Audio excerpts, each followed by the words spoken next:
Spot the difference? और in fact spotty सी ही tie कहाँ से मिल गई आपको? गुम गई थी, पता है हुआ क्या, सुबह आते हुए पता नहीं कहाँ गई और अभी तक सुराग नहीं मिला है। जो टाई ढूंढ के लाई गई थी आज सुबह पहनने के लिए वो अभी तक लापता है। वो अभी तक लापता है और ये कहीं और से हमारे एक साथी हैं, उन्होंने हमें अरेंज करके कहीं से ढूंढ के दिए। क्या आपके दोस्त हैं कि आपको टाइयाँ उड़ उड़ के आ रही होती हैं? खैर एनीवे, हमने कहा इससे पहले आपको लगे ये बड़ा जंप सही कॉम्प्लीमेंट हो गई आज है। हाँ, ये अच्छी मैच भी हो गई है, दोस्तों को भी समझ आ गई है हमारी मैचिंग की। हाँ। अच्छा जी, we are going to be talking about something very serious because ये हर घर का मसला भी है और हर माँ की एक टेंशन भी होती है कि बच्चे को जब वो स्कूल जा रहा होता है कि उसको क्या ऐसी चीज़ दी जाए नाश्ते के लिए, लंच बॉक्स में डाली जाए जो कि वो खा भी ले और जिसमें ग़िज़ाइयत भी हो।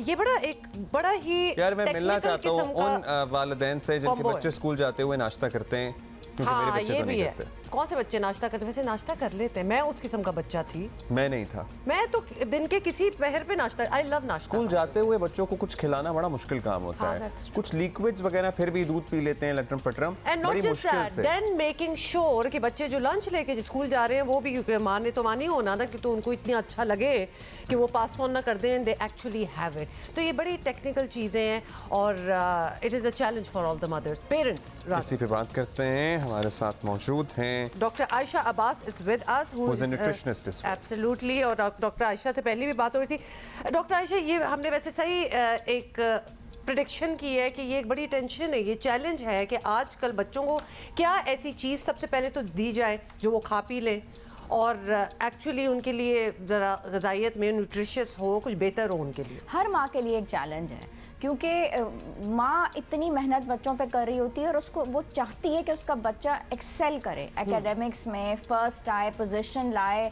और जिस तरह का आजकल कंपटीशन है स्कूल के अंदर, पहले इतना नहीं होता था, अब तो ये कि इतनी ज़्यादा उनको प्रोजेक्ट्स दे दिए जाते हैं, इतनी ज़्यादा कंपटीशन है, स्टडीज़ हैं, तो वो चाह रही होती है कि बच्चा कुछ बन के दिखाए और कुछ कुछ ऐसे रिजल्ट्स लेके आए।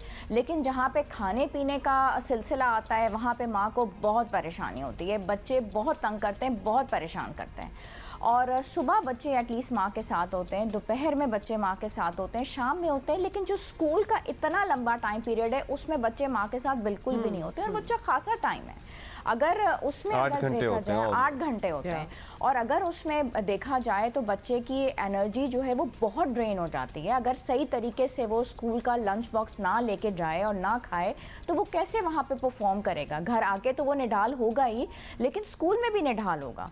और स्कूल में अमूमन जो लंच ब्रेक होती है वो 10:30-11 बजे होती है, आमतौर पे तमाम स्कूल्स का यही रुझान होता है।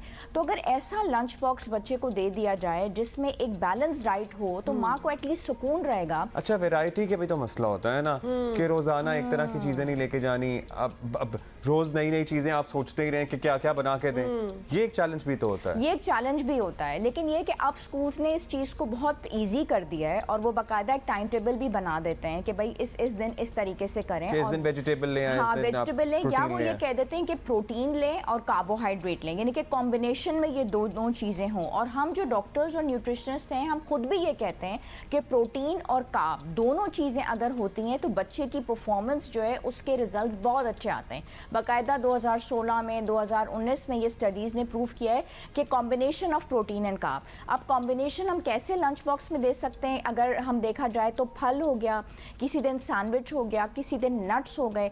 अगर प्रोटीन में हम देखें तो अंडा, अगर आपने एग सुबह खिला के भेज दिया है ब्रेकफास्ट में बच्चे को, तो फिर अब हम उसके लिए बेहतरीन अगर सोल्यूशन देखें तो दूध से बढ़कर कोई चीज़ नहीं है। ठीक है, अब मिल्क को हम लेकिन दूध स्कूल कैसे लेके जाएं? हाँ, ये बात है कि दूध हम स्कूल कैसे लेके जाएं। अब जाहिर है हम उसको किसी तरीके से हमने भेजना तो है, ठीक है, तो उसके लिए बेहतरीन सोल्यूशन जो है वो ऑल्पर्स वाले लेके आए हैं और उन्होंने इतना अच्छा फ्लेवर्ड मिल्क निकाला है और वो भी बच्चों के टेस्ट के हिसाब से। वो चॉकलेट में भी है, वो स्ट्रॉबेरी में भी है, वो बादाम इससे इसकी ग़िज़ाइयत पे फर्क तो नहीं पड़ता? क्योंकि लोग कहते हैं ना एडिटिव चीजें होती हैं। आपने खुद ही मेंशन कर दिया तो हम पूछ लें, ये जो फ्लेवर्ड मिल्क होता है ये मिल्क ही होता है? हाँ। क्योंकि ये इसमें मतलब आप एक डब्बे में बंद है, एक चॉकलेट है या स्ट्रॉबेरी है या व्हाटएवर इट इज और कहा ये जा रहा है कि ये मिल्क है, वो डू वी नो कि ये है क्या? ये बिल्कुल मिल्क है और इसके अंदर ना सिर्फ ये कि दूध है बल्कि इसके अंदर एडिशनल विटामिन्स डाली गई हैं। इसमें विटामिन ए है, डी है, कैल्शियम है, प्रोटीन तो ये है ही, क्योंकि हमने बच्चे से ये माँ से वादा किया है कि हम बच्चे को प्रोटीन पहुँचाएंगे। तो उसमें प्रोटीन तो दूध के फॉर्म में है, लेकिन एडिशनल जो विटामिन्स बच्चे को दी जा रही हैं तो वो उसकी वजह से जो बच्चा बिल्कुल 10:30-11 बजे के बाद अगर उसके टेस्ट हैं, वो निढाल हो रहा है, वीकनेस है, उसकी परफॉर्मेंस, एनर्जी ड्रेन हो रही है, तो वो ये सारी चीजें जो है वो कवर करेंगी, ये सारी विटामिन्स। अच्छा, प्रिजर्वेटिव्स को वैसे डिस्करेज भी किया जाता है, लेकिन इसकी क्या फॉर्मुलेशन है जिससे ये एक्चुअली फ़ायदा दे सेहत को नुकसान पहुंचाने के? देखिए, प्रिजर्वेटिव्स में जो बेहतरीन चीज़ इस्तेमाल की जाती है जो नुकसान ना दे वो होता है शुगर, ठीक है। और डेली जो इनटेक बच्चा कर सकता है वो 80 ग्राम्स कर सकता है। जो ऑलपर्स का फ्लेवर्ड मिल्क है, ठीक है, उसमें 20 ग्राम्स जो है शुगर इस्तेमाल की जा रही है, जो कि बहुत मुनासिब है। और दूसरी बात है कि सोर्स ऑफ एनर्जी भी बच्चे को चाहिए। चीनी वैसे भी बच्चे की ज़रूरत है ताकि उसको एनर्जी मिल सके। वो खेलता है, कूदता है, भागता है, दौड़ता है, बच्चे वैसे भी कंज्यूम कर रहे होते हैं, हर तरफ उनको स्कूल में जाना है, आना है, तो ये एनर्जी भी उनको मिल जाएगी। एज अ प्रिजर्वेटिव जो है शुगर अपना काम भी कर लेगा और दूध के ज़रिए उनको वो ग़िज़ाइयत भी मिल जाएगी जिससे उनके मेमोरी के जो प्रॉब्लम्स हैं और प्रोटीन की वजह से उनके मसल, बोन, टीथ, कंसंट्रेशन, सारी चीज़ों पे ज़बरदस्त काम हो जाएगा। चलिए, जबरदस्त। अच्छा, ये तो बड़ा अच्छा आपने doctor Asha, thank you for being here. और आपने बड़ा अच्छा एक्सप्लेन किया कि किस तरह से आप बच्चों को ये फ्लेवर्ड मिल्क दे सकते हैं। Just put it in their lunch box and whatever flavor that they like, ये किया जा सकता है। लेकिन डॉक्टर आयशा ने एक बात की थी और अब्दुल्ला आप बता सकते हैं, माशाल्लाह आप अपने बेटे को तैयार करके स्कूल भेजते हैं, फ्रूट्स खाते हैं बच्चे? फ्रूट्स बच्चे आजकल खाते हैं वैसे शौक से। हाँ, मुझे तो मेरे बच्चे There was a time when जब fruit बच्चे was the last फ्रूट्स नहीं thing। खाते थे। हाँ, बिल्कुल ऐसा ही था कि फ्रूट्स अब वगैरह। बच्चे प्रोटीन से भागते हैं। हाँ, प्रोटीन से।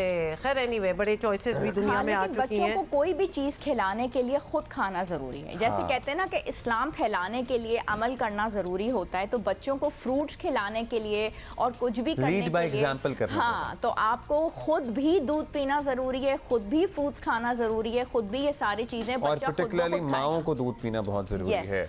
So वो हम ज़रूर कहते रहते हैं खवातीन की, क्योंकि actually you are very right, because जो भी आप खा पी रहे हो वो बच्चे को चाहिए होता है।